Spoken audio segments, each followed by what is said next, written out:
Welcome to Intended Consequences, the official podcast of the StrategyCorp Institute of Public Policy and Economy. I am your host, Chris Loretto, and today we are bringing you a special summer episode as we continue to follow the Ford government and its recent re-election. Today we are joined by some of StrategyCorp's very own public affairs strategists, Kailey Vokes, a conservative strategist and a StrategyCorp director, and Garry Keller, a conservative strategist and StrategyCorp vice president. Welcome to both of you.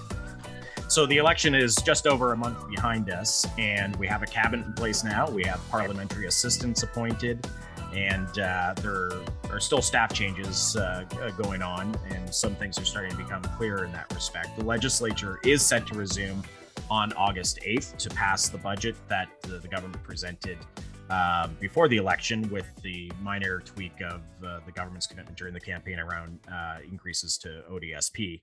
So as the Ford government settles back and the premier settles back into his office, new ministers and their staff are starting to get their bearings. And what I want to do today with you guys is take a look at where we've been and where we're going with this new government. So my first question, and Garry, I'll start with you, is since the election, the premier and his team have been fairly quiet, with a couple exceptions. One is the swearing in.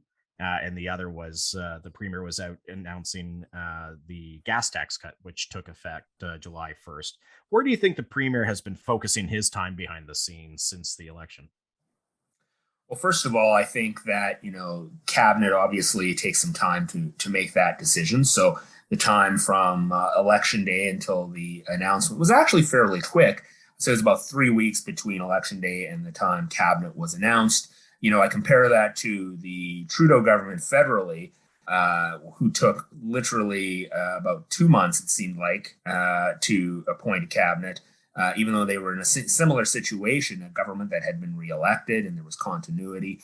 So I think that was a fairly quick move on their part. They've got some planning to do about when they bring the budget back. They've announced the parliamentary assistants. They obviously also have some staffing decisions to make, and that's happening literally as we speak, about who will be chiefs of staff and some of the senior staff in the premier's office. They've got some holes to fill. So I think they're taking the time, obviously, this summer to focus on those issues, which is important.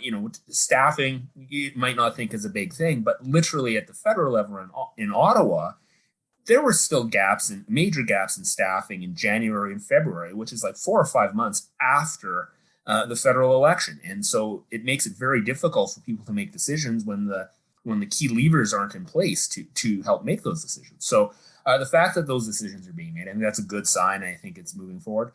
And frankly, you've increased your majority, you've named your cabinet, you've picked your parliamentary assistants, you've picked a date for the House to return. I think you're entitled to a little bit of downtime after that. Do some community events, be seen around, but you've also spent an election campaign in people's faces for 28 days in the lead up to that. I think, having a premier take a little break from having politics in people's faces 7 days a week is certainly welcome in the summertime in July when everybody's taking a chance to recharge their batteries. So we've got a runway ahead of us for August 8th for when the legislature returns speech from the throne and all of that. So I think it's probably smart to take a step back, do some of those community events, be seen out there, but not be in people's faces 24/7. So I think they're actually making good use of their time, and it allows to plan for a fall setting and into a pre-budget session this fall. Yeah, and a lot of folks don't realize, even though it was the same party and government returned after an election, there still is a transition that has to happen because people have committed to stay on through the end of the campaign, but then they leave and there's turnover, and you got to replace those folks within the administration. There was even a bit of a minor deputy shuffle as well, so there's even changes in key staff in the senior ranks of the civil service that comes along, even if it is the same party stripe that takes over. Kailey, the question coming out of the election was going to be, who would be in Ford's cabinet. Out of his now 29-person team, only 6 new ministers got appointed to the cabinet, and 5 of those 6 are brand new MPPs. Why do you think Ford opted for stability when building his new cabinet? I think it was a really mature and diplomatic approach. based on how the first year of government went in the last term. It was it was quite a ride going into that. With a quick leadership race, and there was a lot of kind of reneging on decisions and things like that I'm sure the premier would not like to see happen this time around. They did their due diligence on the commitments they made going into this campaign, making it part of the budget. They had a really strong team for the most part going into the last campaign. So if those people are performing, why move them? There were obviously some necessary shuffles that needed to be made based on departures. There were some departures of some longtime members, and just a few movements that needed to be made, and obviously adjustments to the portfolios to break them up a little differently. But I think it was a really wise decision to keep the strong players where they are for that continuity, and to be kind of role models for some of the new members, because we actually do have a lot of new members. Like you said, Chris, it's a re-election of a PC government, but there actually are a lot of new caucus members. And so I think it makes sense to have those strong players stay in place, at least for now, to get some implementation going on those initiatives that they committed to.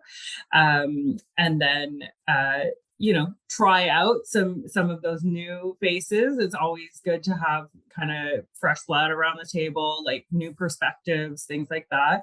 And then maybe make some adjustments once you're through that first kind of year or less of the term, and some of those major things that are coming down the pipe. Yeah, Garry, it's rare for a government to be reelected with a bigger majority than they had in the first time. So they had no shortage of folks from which to choose. And many have said that the candidate field this time around was probably even stronger than what it was in 2018 in terms of people with prior political experience. Certainly a number of mayors and folks with municipal experience who stepped up to come to Queen's Park. He did, though, choose 5 rookie MPPs to be in his cabinet: Michael Kersner, Neil Lumsden, George Peary from Timmins, Graydon Smith from Muskoka. Why do you think he chose the ones he did for the cabinet? Yeah, that's a great question. And, first of all, the overall theme of this cabinet is continuity. As you note, there's a great deal of ministers that are in place. And a lot of these ministers did get shuffled about a year before the last election. And so those people have now been in place for about a year. They know their files a lot better. Continuity is the name of the game. And that's really important, I think, for key files, is that you don't have new ministers in place having to learn those files to, understand who the key stakeholders are. And so, post-election, people can hit the ground running. In terms of some of the new blood around the cabinet table, obviously, when shuffling the deck, the big question was who's going to fill this position at health, right? Christine Elliott wasn't running again. And so whoever decided, the Premier Ford decided to put in at health, meant that was going to cause a bit of a shuffling elsewhere. So with Sylvia Jones going from Solicitor General of Health, that clearly opened that portfolio up. And so having Michael Kersner at the table, who, even though he's a new MPP, he's from York Centre. It's well within the 416. It's got the it's got the Toronto representative at the cabinet table, and this is really important because I think Ford has made it clear that it's not just a government from the 905, and 416 is really important. So having his presence at the table, I think, to help deliver for the city of Toronto itself will be key. I wasn't also surprised we saw George Peary go in as Minister of Mines, Graydon Smith in Natural Resources and Forestry. The Premier made a big deal trying to pick up seats in Northern Ontario, and the North got rewarded here. George Peary was a personal recruit to the PC cause as Mayor of Timmins. He has a long track record of being an executive in the mining industry. And so, again, having him serve as Minister of Mines is a natural fit. And again, prior to the election and after that last shuffle, Greg Rickford was the minister of the mega north, right? He had everything north in his portfolio: mining, natural resources, forestry, northern development, Indigenous matters, etc. So it would be very difficult to have all this new blood from Northern Ontario at Queen's Park and have one minister sitting on a mega ministry when you had all this other talent available to lend a hand. And all those files are very complex. They're very heavy on the regulatory side. And having one minister in charge of all of them could have been a bit of a challenge. Certainly challenged the staff, all those files and carrying multiple files. So I actually think breaking them up is not a bad thing. I think it's safe to say that Greg Rickford will be heavily in charge of the general theme of all those. But having new ministers carry the day-to-day of those files, I think, is really important. And then Neil Lumsden from Hamilton Proper. It's been a long time since the Tories have had a Hamilton Proper MPP in presence. He's another recruit by Doug Ford. So, really looking to see big things happen in Hamilton. And I think that's probably good news for Hamilton Proper. Kailey, what's your sense of why the rookie MPs that were rookie MPPs that were put in cabinet, why they were put there? Because to Gary's point, the North wasn't the only kind of newish geography that the Tories broke into. They won 2 out of the 3 seats in the Windsor-Essex area, including Windsor-Tecumseh, which hadn't gone Tory since 1922, I believe, or was it 1912? No, I think it was 1922. But it's a long time. Actually 1929. So just almost 100 years, right? It's been a long time though. So we didn't see the rookies there picked up in cabinet. They got PA ships, of course. What's your sense of the rhyme and reason for the newbies that were put in the cabinet? I think that he chose the rookie MPPs who have real experience, who are executives who have had relevant experience that makes them qualified in those leadership roles, even though they haven't actually been ministers before. And I think that the PAs are ones to watch, right? Doug Downey was a PA in the first year, and then he became the Attorney General. And it's actually a lot of former ministers would tell you that being the parliamentary assistant first is kind of a good trial run. It gets you kind of practice before you're in the spotlight, and allows you to appreciate, all of the responsibility of being a minister and wrapping your head around all these files and keeping track of everything. So I actually think it was wise to have a measured amount of new faces at the table, people that the premier knew he could rely on. And then you have some real potential lined up in the parliamentary assistants as well for future shuffles.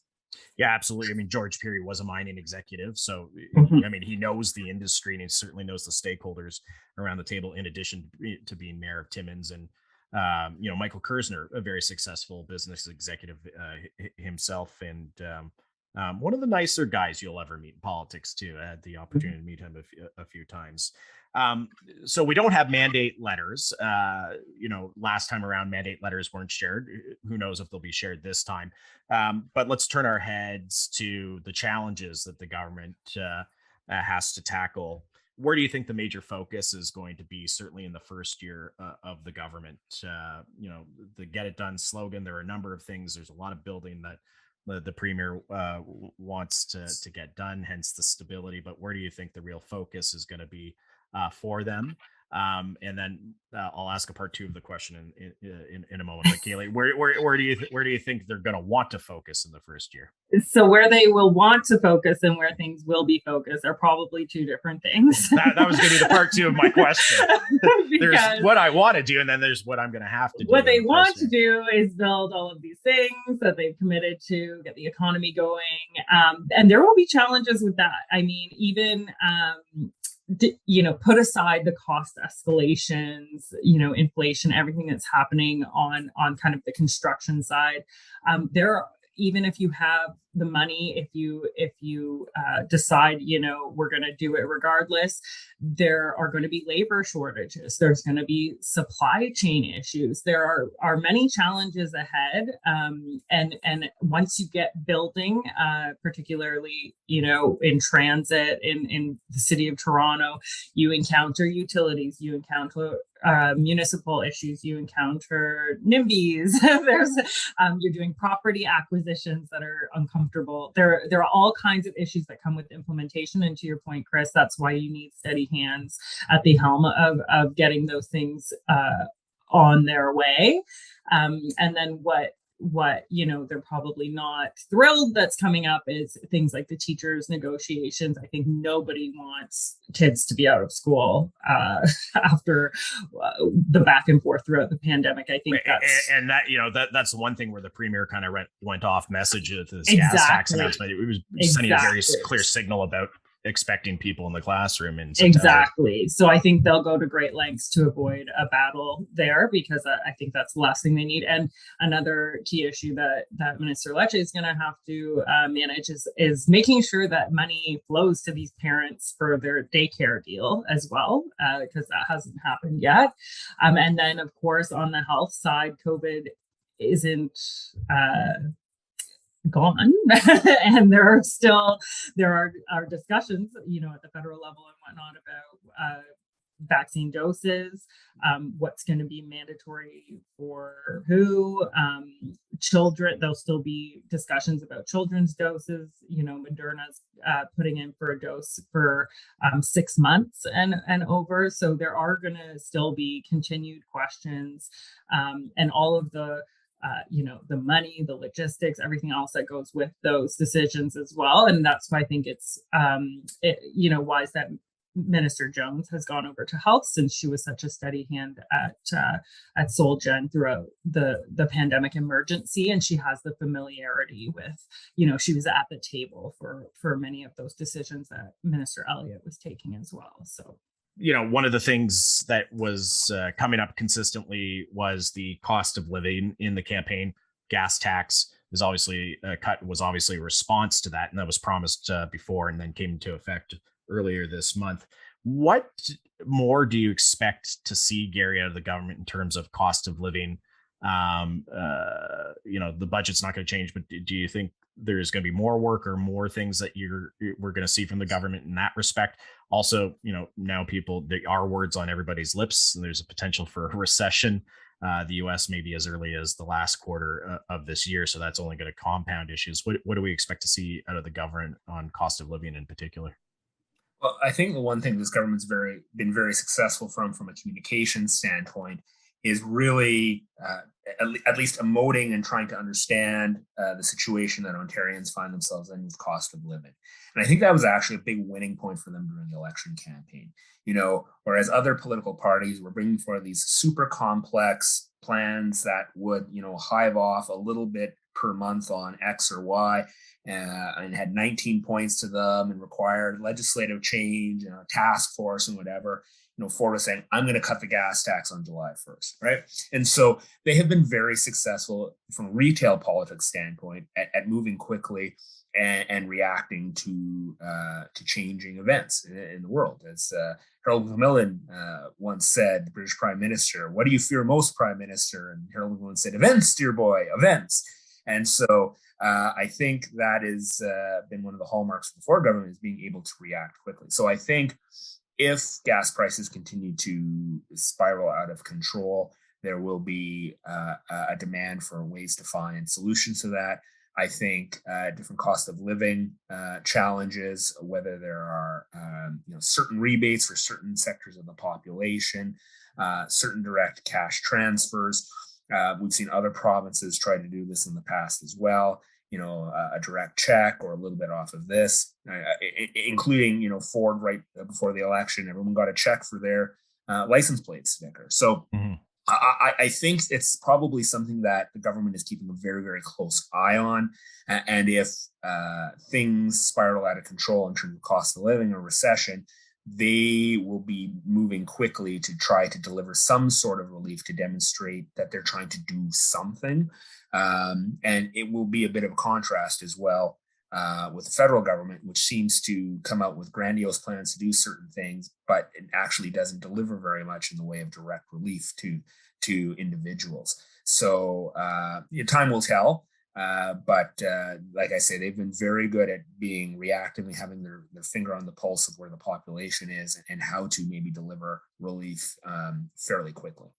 Yeah, and they're going to have to do all this. I mean, because, in addition to those measures that they're doing for people more generally, the public sector has been under a basically wage constraint for the last number of years.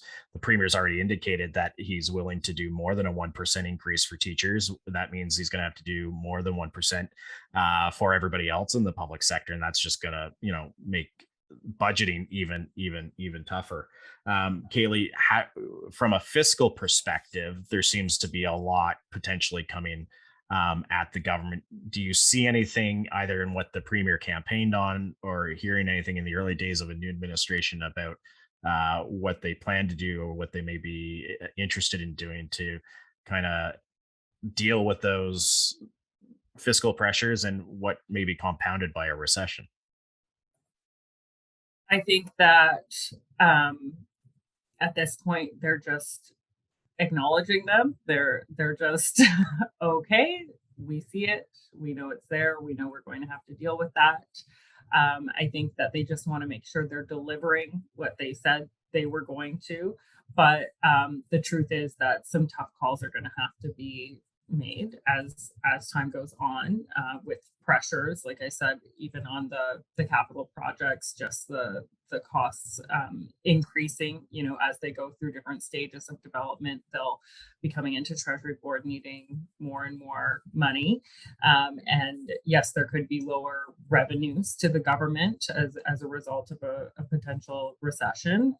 So my sense now is that they know that there are going to be some tough decisions, and they're just trying to get as much done as they possibly can.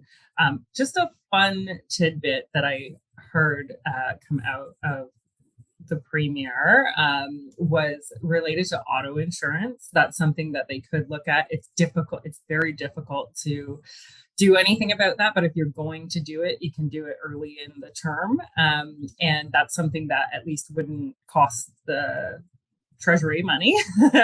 So they could look at doing some changes there to help consumers out, because obviously it's on brand to help drivers. There's over 11 million drivers in Ontario, and that's a policy solution they could potentially look at as well. So there is an official opposition. They have an interim leader. The Liberals are leaderless and they don't have official party status. So you have a fairly weak opposition starting out early in the government. Garry, what kind of dynamic does that create, and what kind of opportunity maybe does that present for the government? And if you're seeing that across the way, are there certain things you may want to do in a first year while that side of the house is getting its act together? And if so, what kinds of things would you advise them to focus on? Yeah, absolutely. Both opposition parties are in a state of flux right now. And having lived through some of these at the federal level, these challenges in opposition, it takes time to coalesce around a team and a leader. And so I really think that the Ford government probably has at least 18 months to 2 years of a free hand ahead of itself. I mean, you can't go too far out of your way to antagonize the opposition, but you do have quite a free rein to implement your agenda and move quickly on things. And so those parties are going to be focused on their internal machinations, leadership politics, and all of those sorts of issues. And so this is a government that can move quickly if it wants to, and stick to its guns. And I think that was not the hallmark of the first year of the Ford government, which tended to lurch from decision to decision and crisis to crisis and reverse itself on a fairly regular basis. I think what we've seen in the last year since the major cabinet shuffle in 2021 is stability of the government. The government makes a decision, it tends to stick with those decisions. And so there have been a lot of policy directives and initiatives that had their start in the last year of the Ford government and at least had their blueprint established. The government, with so many ministers in place in the same ministries, but government can now move forward on those initiatives and move forward fairly quickly, whether it's action on the Ring of Fire, or I think of a project like bringing back the Northlander. Look, those are difficult projects that take time to organize, but they've done a lot of the heavy lifting to get to a point where they can maybe start moving the ball forward. Over the last 4 years, that heavy lifting has been done, and now you can move quickly to actually start implementing some of these projects. And so that's what I'm going to be looking for over the next 2 years, is really moving forward. And if I were the Ford government, I'd tend to just basically ignore the opposition as much as possible. Yes, you're going to get the usual flack, both inside and outside the Legislative Assembly. And in a situation like this, it may be even external groups which are more able to coalesce opposition to the government's agenda than the political parties themselves. But you really do have an ability to move fast and implement your agenda with little in the way of opposition. Well, another area where they could probably move fast, because I think they held some punches back going into the election, is around housing affordability and some of the changes that weren't implemented from the housing task force's recommendations. Kailey, do you foresee the government using this opportunity to accelerate some of what it may want to do in that respect? Yes, I think that if you're going to do something bold, you're going to do it early in the mandate, and they do have a lot of municipal experience around the cabinet table now. I mean, they had good people before, but now they've got even more. And I think that the premier will be looking to those people around the table for advice on how to navigate and kind of find the path of least resistance to do some of those bolder initiatives. They received a lot of pushback, I think, when they did whether it was a strategic leak or not of the task force recommendations. They certainly got feedback from the different municipalities. And I think that they now have had time to kind of digest that, decided to not,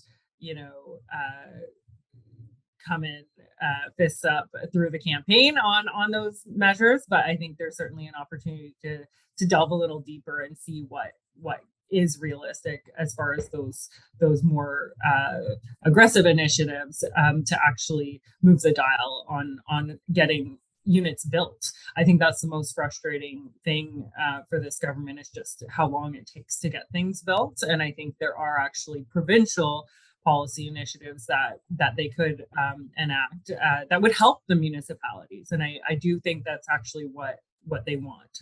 And with all that municipal experience around the table, I think that they could actually achieve some positive outcomes for both the province achieving its objectives and helping the municipalities in doing that. And to that point, Kailey, big substantive changes on policy right before an election tend to be the kind of thing that can attract negative attention and turn voters off. And so to me, and I'm sure to the rest of us, it wasn't a big surprise that they didn't go, big transformational change in housing policy 6 months before an election. They've got the blueprint out there. They've now been reelected. Now they have the ability to be even more transformational and a deeper dive on that if they want. And that's just smart politics. Mm-hmm. Yeah, and you have an associate minister at MMH, housing, attainable housing. So we're talking, making sure that housing is affordable to lower and middle income Ontarians. So it'll be interesting to see what they do there. I want to conclude by, we're all Tories, so I probably should have disclosed that up front. I mean, I told everybody you were, and people may not know I am. But I do want to talk about the opposition. Garry, you were chief of staff to the interim leader after Harper lost in 2015. What's going on that side of the aisle? You mentioned they're going to be preoccupied with internal party machinations, but what can the opposition do to shore up their game, look like they're putting up a real opposition and holding the government to account in this period where it's leaderless? Yeah, that's a huge challenge. And part of the challenge is simply morale, right? You fought an election campaign to the best of your ability. You've ended up in the Democrat seat. You're still the official opposition, but your leader has decided to pack it in. Some of your senior staff have decided to move on. And, when you lose colleagues, if you're a sitting MPP and you've been reelected, but you lose colleagues, that's very, very tough on morale. And I don't care what political party you're in, it affects the day-to-day business. And I think in the New Democrats case, they have a decision to make. Do they lay down and kind of take the time and nurse their wounds a bit while they're in this interim period while they have a leader? Or do they garner their strength over the summer period, appoint their critics and say, we're going to fight like heck each and every day in the legislature, inside and out? And I think the actual model for this is Rachel Notley in Alberta. She was the premier from 2015 to 2019. She fought a tough campaign. She lost in basically a two-way race between herself and Jason Kennedy, UCP. And I think the Alberta NDP had the same choice. They could have laid down and licked their wounds for a long time and took their time to figure out a strategy. Instead, they very clearly right out of the gate said, we're going to be the official opposition. Our role is to hold the government to account, and we're going to be in their face each and every day. And I think she's been the most effective opposition leader in Canada, right across every opposition party in the country. And so I think that's the decision that New Democrats have to make in Ontario. And it can be done. I think Rona Ambrose is pretty successful as an opposition leader, giving no quarter to Justin Trudeau after the 2015 election. And that was a deliberate strategy, not just to hold the government to account, but to unite your party, to unite your MPPs, give them focus, give them attention, keep them busy. And so, if I were the NDP, that's kind of the strategy I would take. As for the Liberals, I think they've got some real soul searching to do about who they are, what they stand for, and their general approach. I think there's still a hangover from 2018 and the Liberal brand. And I think that they need probably some more introspection. But the good news for them is they have 4 years to figure it out. And so their situation is a bit different. If they had been an official party, it would have been a different situation because they would have had access to resources, more time in the legislature. They could have been a more active official opposition party. They have other issues that they have to deal with that are more structural in nature. And I expect to hear some of that on the internal side of things over the next weeks and months, how they address that head on. Kailey, if you're the Liberals, what do you do? There's one Liberal government left in the country, and that's in Newfoundland. They don't have official party status. They're leaderless. The Trudeau government's running behind the leaderless Conservatives in national polls. How do you renew yourself and still try to stay relevant given all those factors? Yeah, they have to stop doing the same thing over and over again and expecting a different results, right? I think that the province here in Ontario rejected Stephen Del Duca because it was more of the same. It was what they voted out in 2018, and they really focused on this platform that was all over the place. It was quite far left in some regards. It didn't have a very cohesive theme, but also it wasn't communicated very, very effectively. And obviously they had challenges with their leader. So I think they need to think about what Ontarians want. What is it that they like about the Doug Ford government that is attracting all of these people who used to vote for them, right? And I think it's like they've lost their way a little bit with, people don't want to be told what to do. Go back to helping the working class, helping union workers and things like that. They need to kind of go back to their roots on like who have our major kind of coalition of support been in the past, and how do we get them back, and think about communicating, because I think it has to do with keeping up with modern politics, right? There's a reason why there's a rise in populism all over the world. It's not just here, because the communications win. People criticize Doug Ford for being so on message throughout the campaign, but it worked, because there's only so much bandwidth. There's only so much people can pay attention. And so if you're the little attention you get, you need to really make your message heard and speak to people and resonate with people. So they definitely have a lot of work to do. But it's not going to be a quick fix. It's not just going to be like, oh, we'll get a new leader and we'll try again. I think that they need to, maybe have a party convention and figure out what it is they stand for and kind of getting back to those key stakeholders and that coalition that's helped them in the past. No, that's good advice. Let's see if they take that. So thanks again, Kailey. Thanks again, Garry, for doing this. Insightful as always, and enjoy your summers. Thank you. Thanks.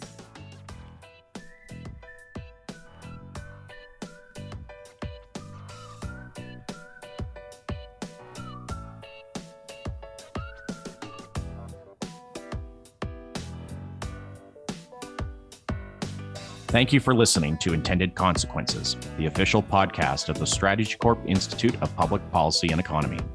The views expressed during this podcast are not necessarily the views of StrategyCorp. All rights for this episode are reserved, and the guests on this podcast might be current or past clients of StrategyCorp. To find out more about the Institute and to subscribe to our written material or to find past episodes of the podcast, please visit our website at www.strategycorp.com/institute. Until next time, I'm Chris Loretto.